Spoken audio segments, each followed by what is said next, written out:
Hey, if you're on a cruise that sails out of Port Everglades or Fort Lauderdale, you might have some time before or after your cruise to do some exploring and take an excursion. Or perhaps you're on a cruise that stops for the day in Fort Lauderdale and you have the day to do some excursions. One of the drawbacks to the Fort Lauderdale area is it is not as good as many other areas as far as providing accessible excursions and overall accessibility. Perhaps, however, my favorite of those that are available in Fort Lauderdale is the Flamingo Gardens Accessible Excursion.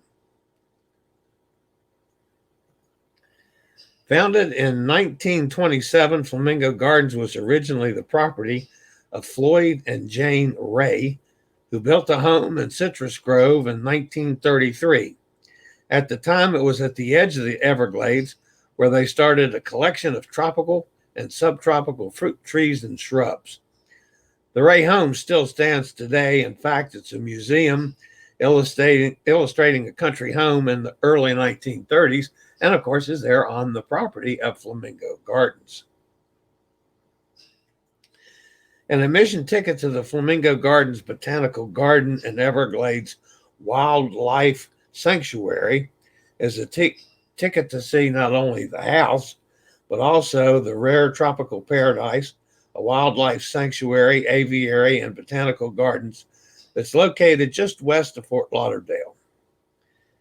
60 acres of tropical paradise boasts more than 3,000 species of rare and exotic tropical and subtropical and native plants.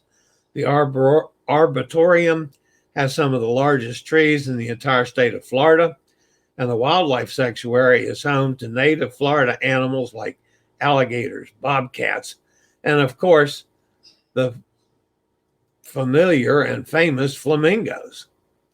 You can marvel at the feathered friends in the 20,000 square foot aviary, which is home to one of America's largest collections of wading birds. The Caribbean flamingos parade around the Flamingo Pond, which is a favorite spot for many of the visitors. The scenery inside the entire park is lovely, whether you're there for the animals, the birds, or the plant life. Your admission ticket also includes a tram ride that is fully accessible. It has informative commentary plus an exclusive access to 42 remote acres of Flamingo Gardens with some of the last original jungle growth in South Florida. You ride through a tropical rainforest, 200-year-old live oaks and tropical fruit trees. Then you pass by the wetland area where juvenile birds born in the wildlife sanctuary are released. The tour lasts about 25 minutes, and you can spend any part of a day in Flamingo Gardens. It's just such a fabulous place, and there's so much to see and so much to do, and the entire park is accessible, folks. Well, that's going to about wrap us up for Florida Gardens Accessible Tour. Hope you've enjoyed it. As always, if you'd like to keep up with the latest in travel and cruise industry news and happenings, especially on the accessible side, please subscribe to this channel. Hit the bell notification. You'll be notified when a new video is posted, or we go live when we do that. And as always, we appreciate you being here. If you hit that little like button, we'd appreciate that too. And hopefully we'll see you at the Flamingo Gardens Accessible Tour in the very near future. We'll see you next time.